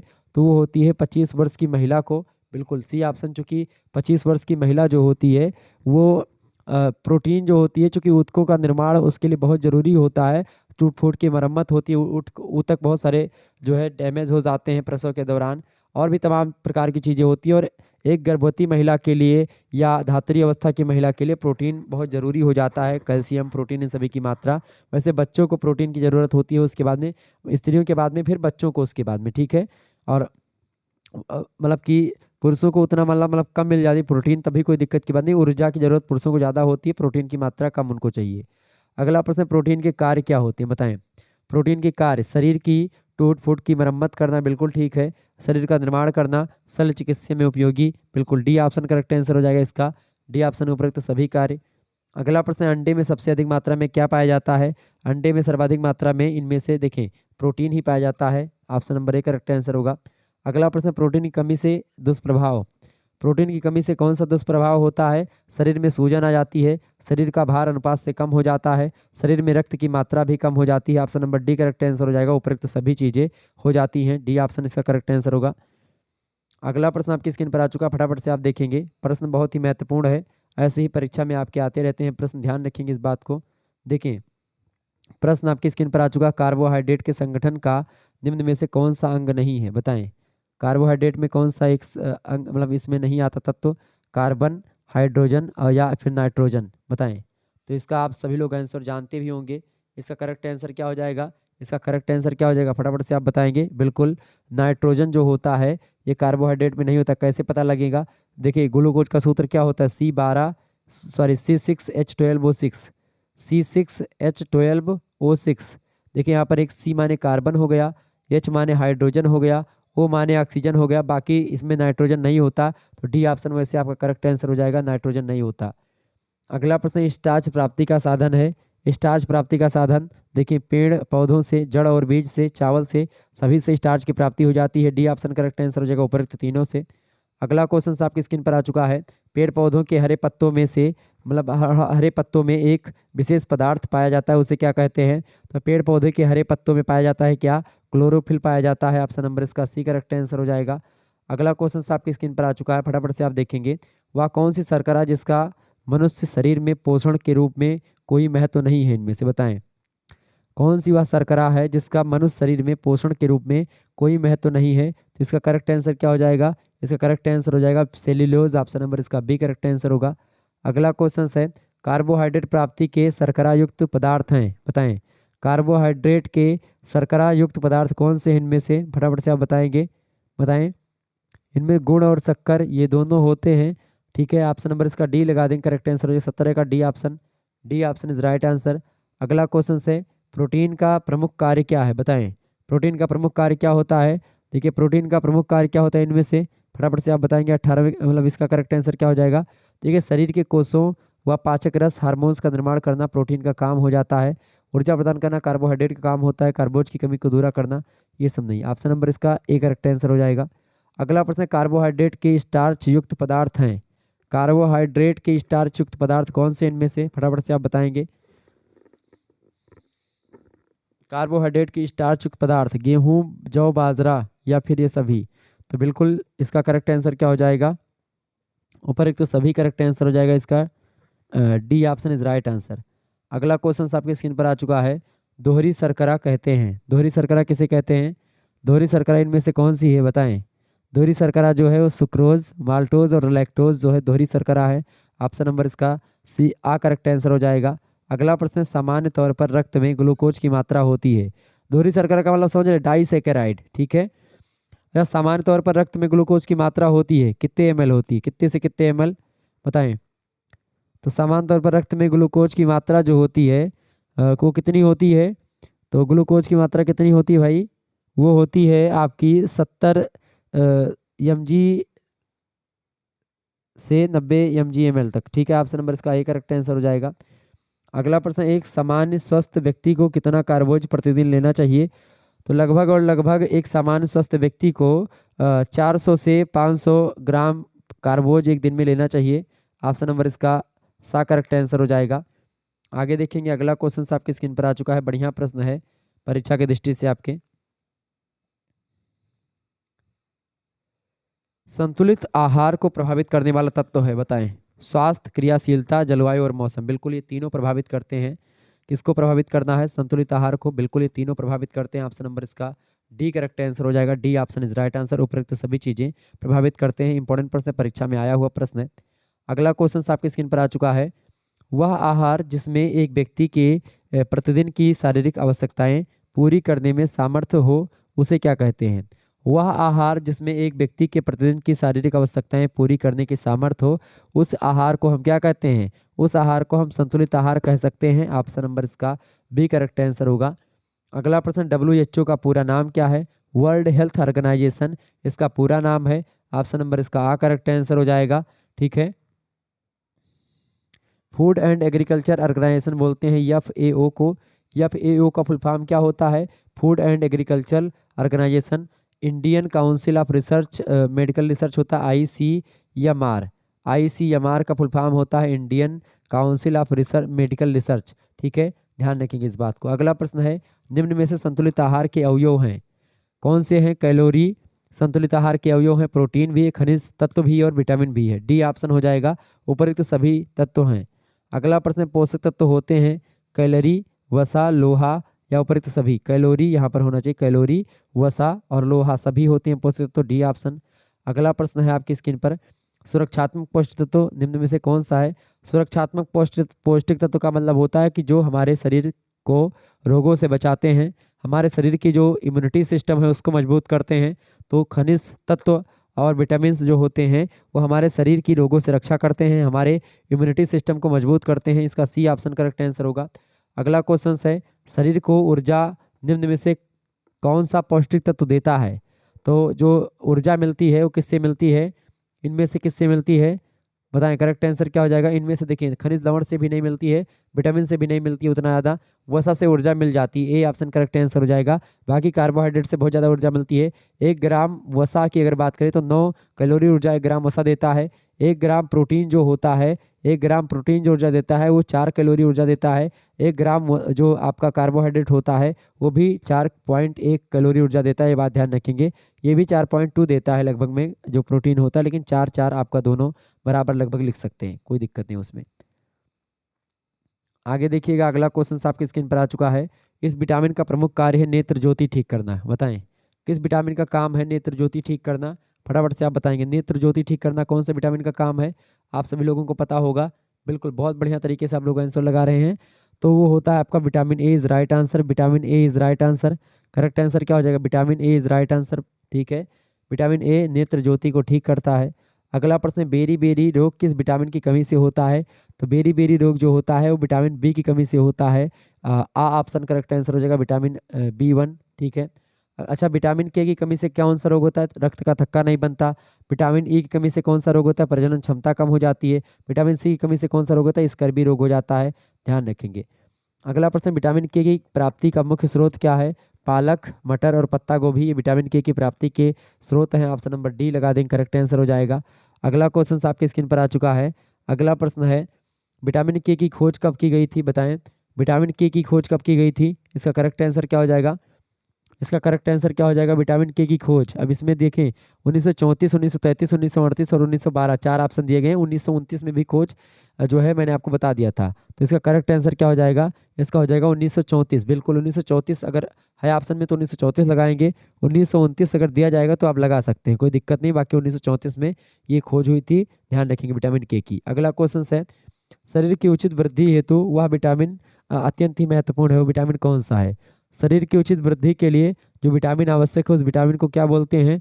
इसका करेक्ट आंसर क्या हो जाएगा, इसका करेक्ट आंसर क्या हो जाएगा, विटामिन कहीं कहीं पर आपको विटामिन ए मिलेगा, कहीं कहीं पर आपको विटामिन डी मिलेगा, ये बात ध्यान रखेंगे। तो आप देख ध्यान रखेंगे इसको, विटामिन ए इसका करेक्ट आंसर भी हो सकता है, विटामिन डी वैसे ज़्यादा करेक्ट आंसर हो जाएगा। तो डी और ए जो है कहीं कहीं पर अलग अलग पुस्तकों में मिलता है, ध्यान रखेंगे इस चीज़ को। तो अगर दोनों मिलेगा तो फिर आपका जो पहला मिलेगा वो लगा दीजिएगा, वैसे कि डी ऑप्शन आपको बुक पुस्तक वगैरह में आपको डी ही मिलेगा। अगला प्रश्न है, प्रजनन शक्ति में कमी किस विटामिन के अभाव में होती है? प्रजनन शक्ति की कमी जो होती है वो किस विटामिन के अभाव में होती है? प्रजनन शक्ति की कमी जो होती है विटामिन किसकी, ई की कमी से होता है। सी ऑप्शन करेक्ट आंसर हो जाएगा। अगला क्वेश्चन है, विटामिन ए अधिक मात्रा में पाया जाता है किसमें? विटामिन ए जो होता है अधिक मात्रा में किसमें पाया जाता है? विटामिन ए जो होता है वो किसमें पाया जाता है, फटाफट से आप बताएंगे। इसका करेक्ट आंसर क्या हो जाएगा? देखिए एक पहले मैंने उसमें बता दिया था, विटामिन ए वाले में देखिए शरीर की उचित वृद्धि के लिए विटामिन डी ही आवश्यक है, इंपॉर्टेंट है। डी ऑप्शन इसका लगा देंगे। और एक पहले भी मैंने इसके ऑप्शन बताया था, उसमें ए बता दिया था, तो डी उसमें भी आप कर लीजिएगा। डी ऑप्शन इसका करेक्ट आंसर हो जाएगा। ए ऑप्शन में कई बुक में दिया है, लेकिन ए जो है आपका उतना ज़्यादा सरल मतलब सही नहीं है। विटामिन डी जो होता है उसकी कमी से रिकेट्स रोग होता है, तो ये ध्यान रखेंगे इस चीज़ को। Vitamin D is right answer. Vitamin D जो होगा वो उचित वृद्धि के लिए शरीर के लिए जरूरी होता है। क्लियर, ध्यान रखेंगे। आगे देखिए, विटामिन ए अधिक मात्रा में किस में पाया जाता है? पालक में, कद्दू में या मूली में? विटामिन ए प्राप्ति का सर्वोत्तम स्रोत इनमें से बताएं। तो इसका करेक्ट आंसर हो जाएगा ऑप्शन नंबर बी, कद्दू में पाया जाता है इनमें से। अगला प्रश्न, बेरी बेरी रोग किस विटामिन की कमी से होता है? तो बेरी बेरी रोग जो होता है देखिए थायमीन और राइबोफ्लेविन, नियासिन और विटामिन डी, तीन ऑप्शन मतलब चार ऑप्शन आपको दिए गए हैं। बताएं, बेरी बेरी जो होता है विटामिन बी1 की कमी से होता है, ये बात ध्यान रखेंगे। विटामिन बी वन को क्या बोलते हैं? थायमीन बोलते हैं। ऑप्शन नंबर इसका ए करेक्ट आंसर हो जाएगा। अगला क्वेश्चन आपकी स्क्रीन पर आ चुका है, विटामिन ई का प्रमुख कार्य निम्न में से क्या है? विटामिन ई का प्रमुख कार्य क्या है भाई? विटामिन ई का प्रमुख कार्य होता है प्रजनन शक्ति को बढ़ाना। ऑप्शन नंबर इसका सी करेक्ट आंसर हो जाएगा। ओके, अगला प्रश्न, विटामिन बी अधिक पाया जाता है, विटामिन बी किस में अधिक पाया जाता है? विटामिन बी जो होता है आपका अंकुरित अन्न में ज़्यादा पाया जाता है। ऑप्शन नंबर इसका बा करेक्ट आंसर होगा। अगला प्रश्न, सूर्य की रोशनी से प्राप्त होने वाला विटामिन बताए। सूर्य की रोशनी से प्राप्त होने वाला विटामिन विटामिन डी, इसीलिए इसको सनशाइन विटामिन भी कहा जाता है। विटामिन हमारे शरीर को कैसा बनाते हैं? विटामिन हमारे शरीर को कैसा बनाते हैं? शक्तिशाली, स्वस्थ, मोटा, तगड़ा या क्या बनाते हैं? तो विटामिन हमारे शरीर को स्वस्थ बनाते हैं। डी ऑप्शन करेक्ट आंसर होगा। अगला प्रश्न है, रिकेट्स नामक रोग किस विटामिन के अभाव में हो जाता है? रिकेट्स नामक रोग विटामिन डी की कमी से हो जाता है। ऑप्शन नंबर इसका डी करेक्ट आंसर हो जाएगा। आगे देखेंगे, अगला क्वेश्चन आपकी स्क्रीन पर आ चुका है। ये सब प्रश्न आपकी परीक्षा की दृष्टि से बहुत महत्वपूर्ण है, ध्यान रखेंगे इन सभी प्रश्नों को। ठीक है, प्रश्न है, रक्त में किस चीज की मात्रा अधिक हो जाने से मधुमेह रोग हो जाता है? बताएं। इंपॉर्टेंट प्रश्न है, रक्त में किस चीज की मात्रा अधिक हो जाने से मधुमेह रोग हो जाता है? बताएं। तो किसकी कमी से हो जाता है मधुमेह रोग, मतलब कि किस चीज के अधिक हो जाने से रक्त में? ग्लूकोज, सोडियम, पोटेशियम या पानी? बताएं, करेक्ट आंसर क्या हो जाएगा? तो रक्त में अगर आपका ग्लूकोज बढ़ जाता है तो उससे मधुमेह रोग होने की संभावना बढ़ जाती है। ऑप्शन नंबर इसका आ करेक्ट आंसर होगा। अगला प्रश्न, मधुमेह किससे संबंधित होता है?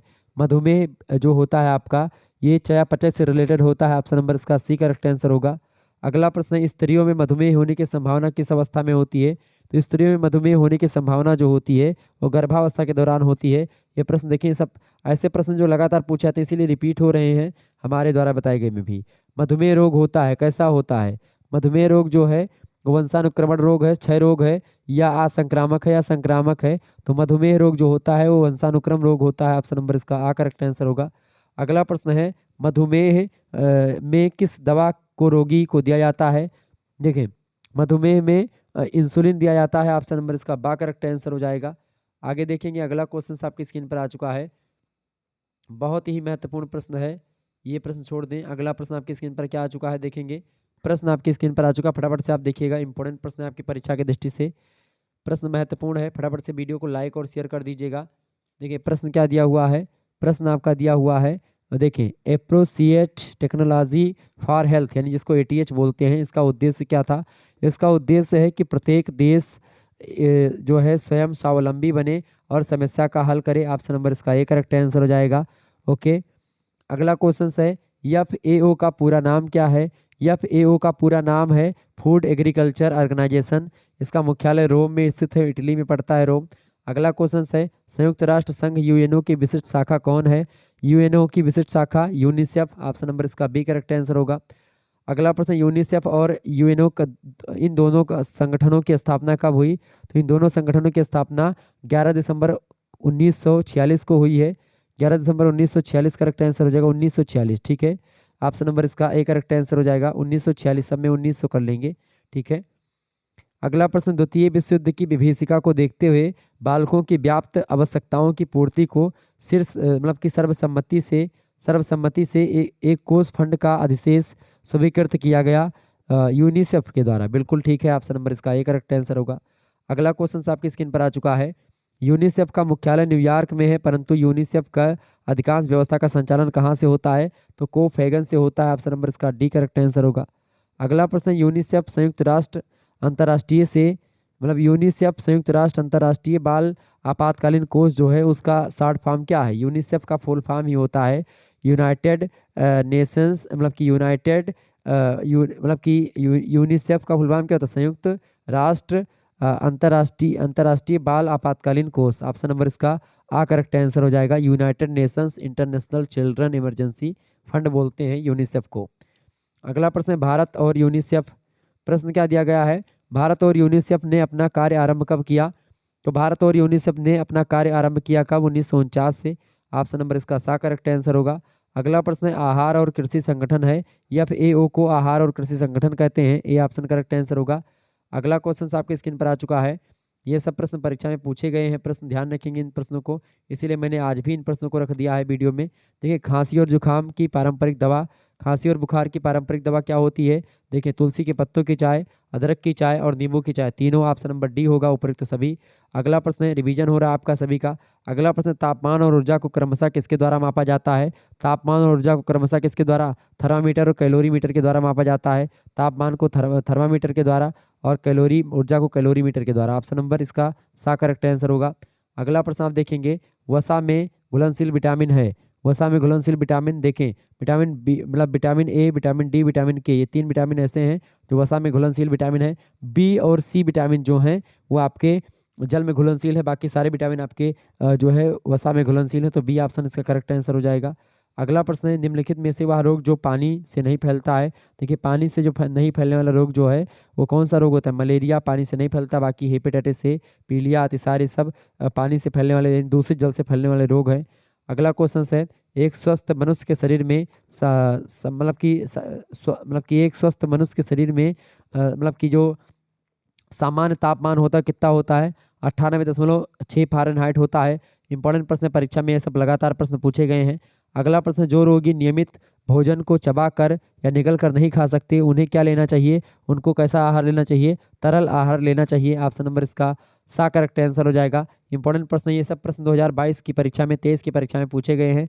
अगला प्रश्न है, पॉलिश किए हुए चावल में कमी होती है। पॉलिश किए हुए चावल में किस चीज़ की कमी हो जाती है? थायमीन की कमी हो जाती है। थायमीन मतलब विटामिन B1 की। Option number D correct answer होगा। अगला प्रश्न है, डायलिसिस आमतौर पर कब किया जाता है? डायलिसिस जो होता है वो कब किया जाता है? तो गुर्दे की विफलता पर करा जाता है। ऑप्शन नंबर इसका बा करेक्ट आंसर होगा। अगला प्रश्न है, पानी में घुलनशील एक विटामिन है। पानी में घुलनशील विटामिन जो है विटामिन बी है, बाकी ई, डी और के और इसके अलावा एक विटामिन ए, ये 4 विटामिन ऐसे हैं जो वसा में घुलनशील हैं, बाकी सारे विटामिन आपके जल में घुलनशील हैं। अगला प्रश्न, दालों को भिगोने से किसकी मात्रा कम हो जाती है? दालों को भिगोने से फाइटिक एसिड की मात्रा कम हो जाती है। बी ऑप्शन करेक्ट आंसर होगा इसका। आगे देखिएगा, अगला क्वेश्चन आपकी स्क्रीन पर आ चुका है। इंपॉर्टेंट प्रश्न परीक्षा की दृष्टि से आपके, फटाफट से वीडियो को शेयर कर दीजिएगा, ऐसे ही प्रश्न आपकी परीक्षा में आने वाले हैं। देखें, प्रश्न आपकी स्क्रीन पर क्या आ चुका है? रोगी के स्वास्थ्य लाभ के लिए जो आहार दिया जाता है, स्वस्थ लाभ के लिए, उसे क्या कहते हैं? तो रोगी के स्वस्थ लाभ के लिए जो आहार दिया जाता है उस आहार को क्या बोलते हैं? उस आहार को बोलते हैं उपचारात्मक आहार। ऑप्शन नंबर इसका करेक्ट आंसर क्या हो जाएगा? इसका करेक्ट आंसर हो जाएगा डी ऑप्शन, उपचारात्मक आहार इज राइट आंसर। अगला क्वेश्चन आपकी स्क्रीन पर आ चुका है। देखिए, शरीर में कुपोषण का कारण क्या है, बताएं? शरीर में कुपोषण का कारण होता है आहार की न्यूनता। ठीक है, ऑप्शन नंबर इसका बा करेक्ट आंसर हो जाएगा। कुपोषण का लक्षण नहीं है इनमें से। देखें, ढीली मांसपेशियां, दबाव वक्षस्थल और अस्वस्थ शरीर ये कुपोषण के लक्षण होते हैं। चमकीले बाल जो हैं ये स्वास्थ्यता की निशानी होती है, सुपोषण की निशानी है। चमकीले बाल किसकी निशानी है? सुपोषण की। Option number B correct answer हो जाएगा इसका। अगला प्रश्न, सुपोषित व्यक्ति होता है सुविकसित, सुसंगठित या स्वस्थ? तो तीनों होता है। ऑप्शन नंबर इसका डी करेक्ट आंसर हो जाएगा, उपयुक्त सभी। अगला प्रश्न, कुपोषण का कारण है उपचारात्मक आहार, संतुलित आहार, पथ्यापथ आहार, दोषपूर्ण भोजन। तो कुपोषण का कारण क्या है इनमें से? कुपोषण का कारण सीधा सीधा आपका होता है क्या? दोषपूर्ण भोजन। Option number D correct answer होगा। अगला प्रश्न है, कुपोषण का उपचार संभव है? कुपोषण का उपचार किसके द्वारा संभव है? संतुलित आहार के द्वारा संभव है। ऑप्शन नंबर इसका सा करेक्ट आंसर होगा। अगला प्रश्न, मोटापा की स्थिति होती है? मोटापा स्थिति होती किसके कारण से? अति पोषण के द्वारा मोटापा हो जाती है। ऑप्शन नंबर इसका आ करेक्ट आंसर होगा।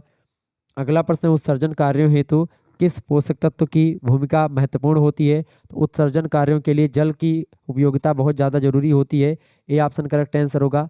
अगला प्रश्न है, जल पोषण शरीर की आवश्यकता के अनुसार गुण एवं मात्रा में अपूर्ण होते हैं जब, यहाँ पर जल नहीं जब कर लेंगे, जब जो होता है पोषण शरीर की आवश्यकता के अनुसार गुण और मात्रा में अपूर्ण होते हैं तो वह स्थिति क्या कहलाती है? तो वह स्थिति कुपोषण की स्थिति कहलाती है। इसका बी ऑप्शन सही होगा। आगे देखिएगा, मरासमस रोग होता है। मैरासमस रोग जो होता है प्रोटीन की कमी से होने वाला रोग है। बी ऑप्शन इसका करेक्ट आंसर हो जाएगा। अगला प्रश्न, त्वचा जो होती है त्वचा झुर्रियाँ युक्त और उसका त्वचा का हल्का पीला हो जाना, ये सब किसके लक्षण है? तो ये सब आपके किसके लक्षण होते हैं? ये सब लक्षण होते हैं किसके भाई? फटाफट से आप बताएंगे। कुपोषण के लक्षण होते हैं। ऑप्शन नंबर इसका आ करेक्ट आंसर है, कुपोषण के लक्षण है।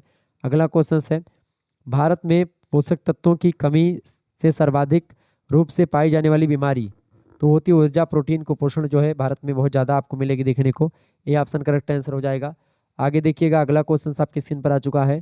वह पदार्थ जो खाने योग्य होता है तथा शरीर को पोषण देता है उसे क्या कहते हैं? उसको भोजन कहते हैं। ऑप्शन नंबर इसका आ करेक्ट आंसर हो जाएगा। अगला प्रश्न है, सुपोषित व्यक्ति होता है सुविकसित, स्वस्थ और सुसंगठित सभी होता है। D option. अगला प्रश्न है, वह आहार जिसमें सभी पौष्टिक तत्व व्यक्ति की शारीरिक मांग, आयु, वजन और अवस्था आदि के आधार पर विद्यमान रहती हैं उसे क्या कहते हैं? उसको संतुलित आहार कहते हैं। D option correct, sorry A option correct answer हो जाएगा। पूरक आहार क्या है? दूध जो होता है पूरक आहार होता है जिसमें सारे के सारे तत्व जो होते हैं उचित मात्रा में विद्यमान होते हैं। तो दूध एक ऐसा प्रोडक्ट होता है जो पूरक आहार होता है। अगला क्वेश्चन है, अब तो बहुत सारे पूरक आहार धीरे धीरे बनने लगे लेकिन दूध जो होता है वो बेसिकली वही है। अगला प्रश्न है, प्रत्येक व्यक्ति के लिए संतुलित आहार होता है? प्रत्येक व्यक्ति के लिए संतुलित आहार अलग अलग होता है। सी ऑप्शन करेक्ट आंसर होगा। अगला प्रश्न है, ऊर्जा का मुख्य स्रोत है? ऊर्जा का मुख्य स्रोत है कार्बोज यानी कार्बोहाइड्रेट। ये ऑप्शन करेक्ट आंसर हो जाएगा। अगला प्रश्न है, किस पोषक तत्व में ऊर्जा का मूल्य शून्य होता है? जल में ऊर्जा का मूल्य बिल्कुल शून्य होता है। सी ऑप्शन करेक्ट आंसर होगा।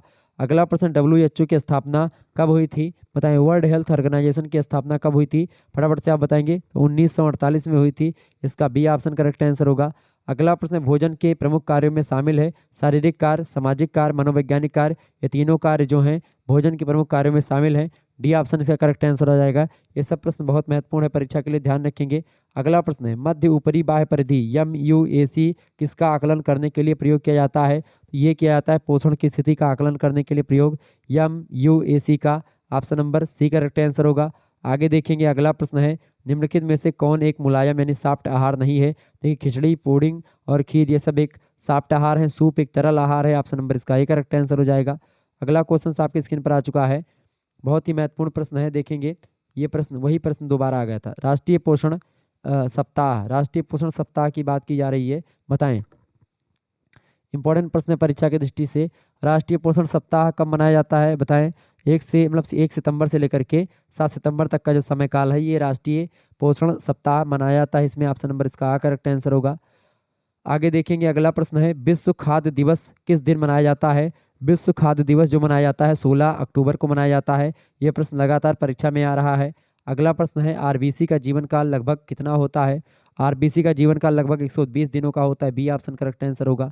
अगला प्रश्न है, मध्याह्न भोजन कार्यक्रम किसके लिए अभिप्रेत है या अभीष्ट है? बताएं। तो मध्याह्न भोजन कार्यक्रम जो है वो प्राथमिक कक्षा के छात्रों के लिए अभीष्ट है। ऑप्शन नंबर इसका सा करेक्ट आंसर होगा। बहुत महत्वपूर्ण प्रश्न है। अगला प्रश्न है, भोजन के प्रमुख कार्यों में शामिल है शारीरिक, मनोवैज्ञानिक, सामाजिक तीनों कार्य। डी ऑप्शन करेक्ट आंसर हो जाएगा, उपयुक्त सभी। अगला प्रश्न है, राष्ट्रीय स्वास्थ्य मिशन जिसको आप शॉर्ट फॉर्म में NHM कहते हैं उसको किस वर्ष शुरू किया गया, बताइएगा। राष्ट्रीय स्वास्थ्य मिशन को किस वर्ष शुरू किया गया है, तो इसको शुरू किया गया 2005 में 12 अप्रैल से। ऑप्शन नंबर इसका डी करेक्ट आंसर होगा। आगे देखिएगा, अगला प्रश्न है, वर्ष 2014 में शुरू मिशन इंद्रधनुष को कितने टीके के द्वारा बच्चों को लगाने योग्य बचाव योग्य बीमारियों हेतु लक्षित किया गया, तो 7 बीमारियों से की रक्षा करने के लिए टीका बनाया गया। ऑप्शन नंबर इसका बी करेक्ट आंसर हो जाएगा। 7 बीमारी, उसमें डिप्थीरिया, बलगम, टिटनेस, पोलियो, तपेदिक, खसरा और हेपेटाइटिस बी जो है, ये 7 रोग शामिल हैं, ये बात ध्यान रखेंगे। आगे देखिएगा, अगला प्रश्न आपकी स्क्रीन पर आ चुका है, फटाफट से आप देखेंगे, इंपॉर्टेंट प्रश्न है, परीक्षा की दृष्टि से आपके इंपॉर्टेंट प्रश्न है, ठीक है। एक बार वीडियो को लाइक और शेयर करते रहिएगा ताकि इसी प्रकार से और वीडियोस लगातार मैं देता रहूं।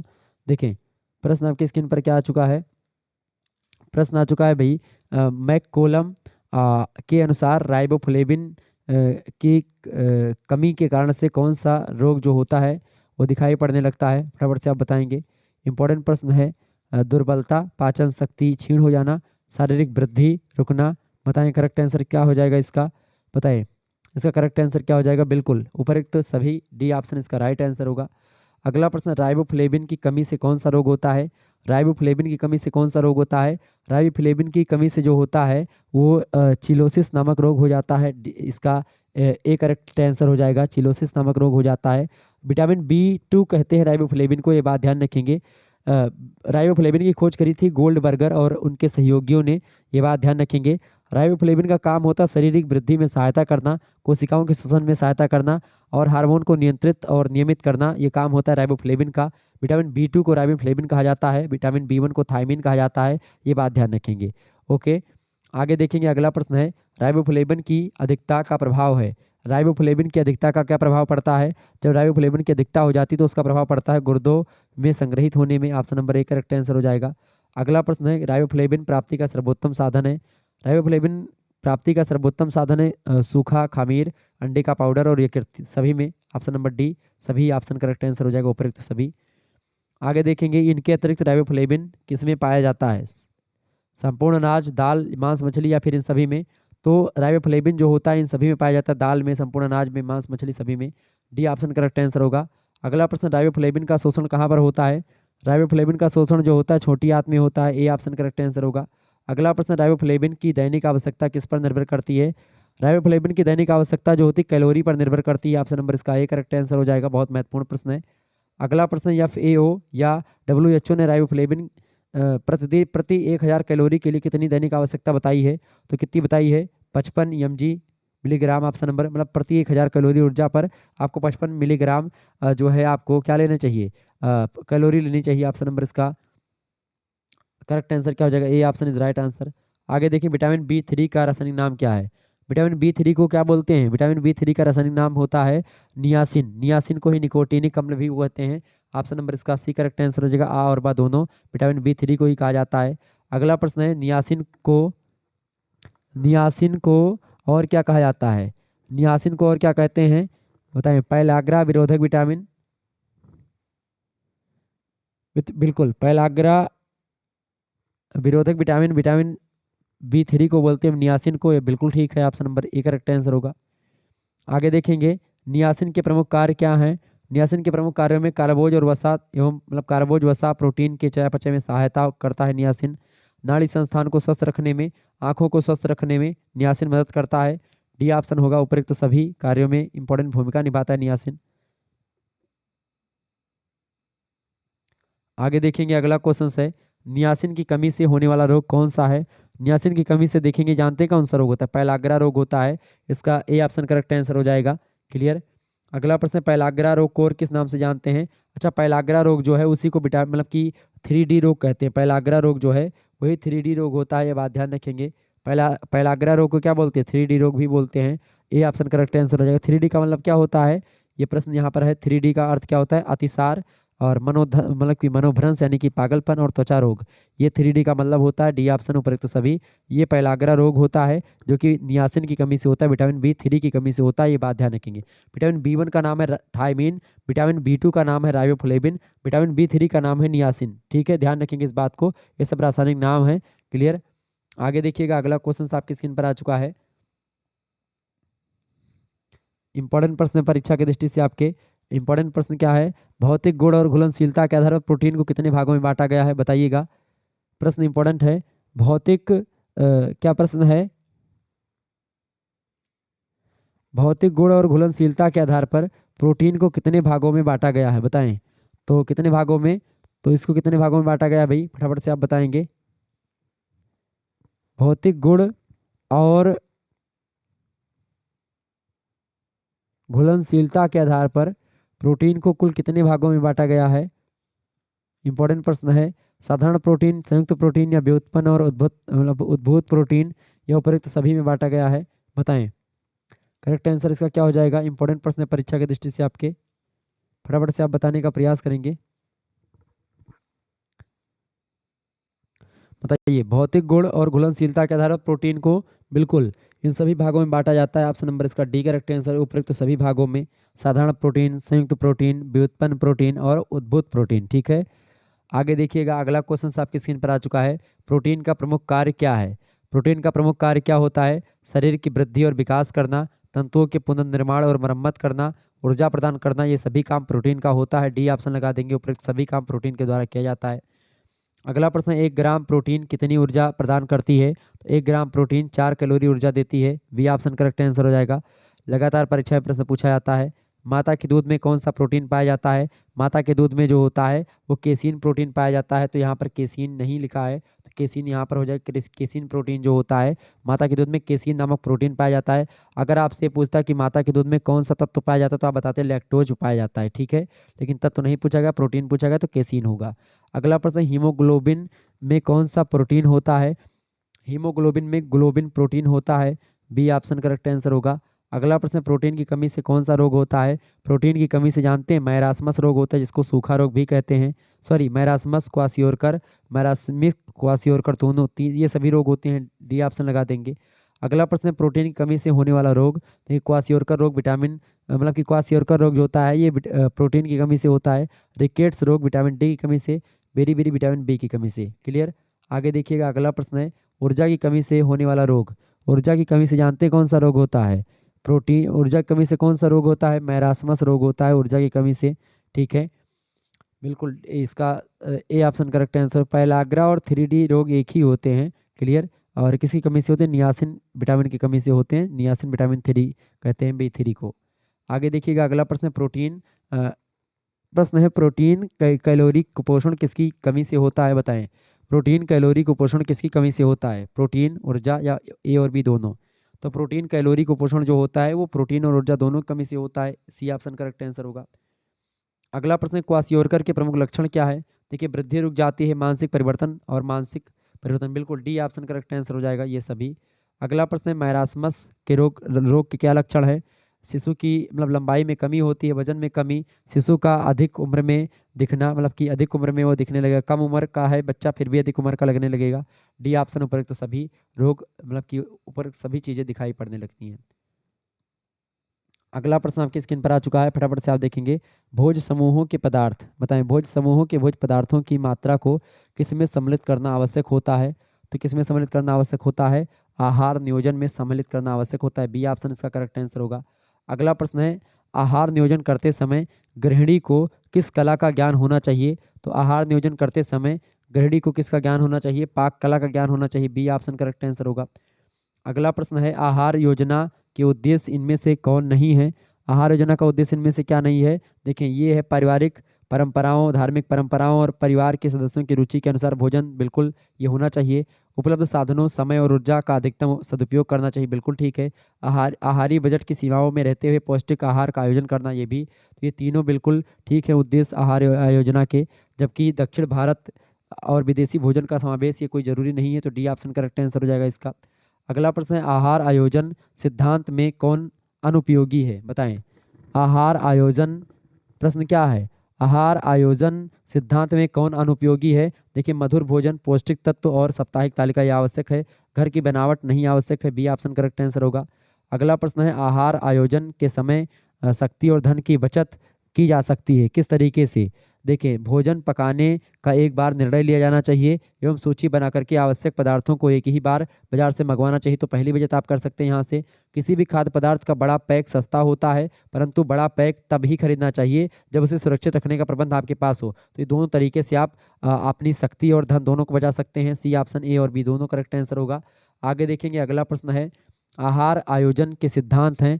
आहार आयोजन के सिद्धांत, आहार नियोजन लचीला होना चाहिए कि कभी परिवर्तित किया जा सके, परिवार की आर्थिक स्थिति और बजट के अनुरूप होना चाहिए, बिल्कुल ठीक है। प्रत्येक सदस्य की दैनिक प्रस्ताविक भोज्य तत्वों की आवश्यकता की पूरी मतलब पूर्ति करता हो भोजन ऐसा होना चाहिए। डी ऑप्शन उपरोक्त सभी चीज़ें इसमें जरूरी होती हैं। अगला प्रश्न आप देखेंगे, टोकोफेराल शब्द जो है वो किन दो शब्दों से मिलकर के बना है। तो टोकोफेराल जो शब्द बना हुआ है वो टोकोस और फेरोल दो शब्दों से मिलकर के बना है। ए और बी दोनों करेक्ट आंसर होगा। अगला प्रश्न, टोकोस का शाब्दिक अर्थ क्या होता है। टोकोस का मतलब होता है शिशु को जन्म देना। ऑप्शन नंबर इसका आ करेक्ट आंसर हो जाएगा। अगला प्रश्न, फेरोल का मतलब क्या होता है। फेरोल का मतलब होता है संपन्न करना। बी ऑप्शन करेक्ट आंसर होगा। अगला प्रश्न, विटामिन ई का अवशोषण कहाँ पर होता है। छोटी आंत में ही होता है विटामिन ई का अवशोषण। ऑप्शन नंबर इसका आ करेक्ट आंसर हो जाएगा। Okay, clear. अच्छा, विटामिन ई को ही टोकोफेराल कहा जाता है, इसका करेक्ट आंसर ध्यान रखेंगे इस बात को। विटामिन ई का रासायनिक नाम है टेकोफेराल। अगला क्वेश्चन है, विटामिन ई के प्रमुख कार्य क्या है। विटामिन ए तथा कैरोटीन को अस्वीकृत कर होने से रोकना और लाल रक्त कणिकाओं का निर्माण करना, प्रजनन में सहायता करना, विटामिन ए के ये सब काम होते हैं। डी ऑप्शन करेक्ट आंसर हो जाएगा उपरोक्त सभी। अगला क्वेश्चन, संतान उत्पत्ति में सहायक विटामिन है। बिल्कुल, संतान उत्पत्ति में सहायक विटामिन होता है vitamin E. C option correct answer हो जाएगा इसका। अगला प्रश्न, विटामिन ई की कमी से का प्रभाव देखा जाता है। देखिए, प्रजनन क्षमता में कमी, यकृत का नेक्रोसिस और मांसपेशियों में ऐंठन, ये सब विटामिन ई की कमी का प्रभाव है। डी ऑप्शन करेक्ट आंसर हो जाएगा उपरोक्त सभी। अगला प्रश्न, विटामिन ई प्राप्ति के प्रमुख स्रोत, गेहूं के भूर्ण तेल में, मक्के के भूर्ण तेल में। बिल्कुल, सी ऑप्शन इसका करेक्ट आंसर हो जाएगा, आ और ब दोनों में। अगला प्रश्न, शिशु को रक्त अल्पता से बचाव के लिए विटामिन ई की कितनी आवश्यकता होती है बताएं। तो विटामिन ई की आवश्यकता कितनी होती है, 2 से 10 ग्राम की ज़रूरत होती है, 10 ग्राम की, ठीक है। आगे देखेंगे, अगला क्वेश्चन आपकी स्क्रीन पर आ चुका है। यहाँ पर किलोग्राम गलत है, ग्राम कर लेंगे। अगला प्रश्न, विटामिन के की खोज किसने करी थी। विटामिन के की खोज किसने करी थी। हेनरिक डैम और स्कॉन हेपडर भी कहीं कहीं पर मिला हुआ है। तो दोनों का करेक्ट आंसर आप लगा सकते हैं, सी ऑप्शन। हालांकि डैम ने पहले करी थी, फिर इसके बाद में इन्होंने भी करी थी। तो आप सी लगा सकते हैं, कोई दिक्कत नहीं, सी ऑप्शन भी लग सकता है। और अकेले अगर ए भी लगा देंगे तो कोई दिक्कत की बात नहीं होगी, ठीक है। तो इसका करेक्ट आंसर क्या हो जाएगा। मैंने अगली वीडियो में डैम लगाया था, लेकिन एक खोज के हिसाब से पता चला कि भाई स्कॉन हेपडर ने भी विटामिन के की खोज करी है, ये बात ध्यान रखेंगे। ओके, तो डी ऑप्शन, इसका सी ऑप्शन भी लगा सकते हैं आप। ऑप्शन नंबर इसका सी करेक्ट आंसर हो जाएगा। चलिए फिर मिलते हैं हम नेक्स्ट वीडियो में, तब तक के लिए जय हिंद जय भारत। आप सभी का बहुत बहुत धन्यवाद। हमारे से जुड़ने के लिए इसी प्रकार से अपना प्यार बनाए रखेंगे। Good night, I love you, बहुत बहुत धन्यवाद।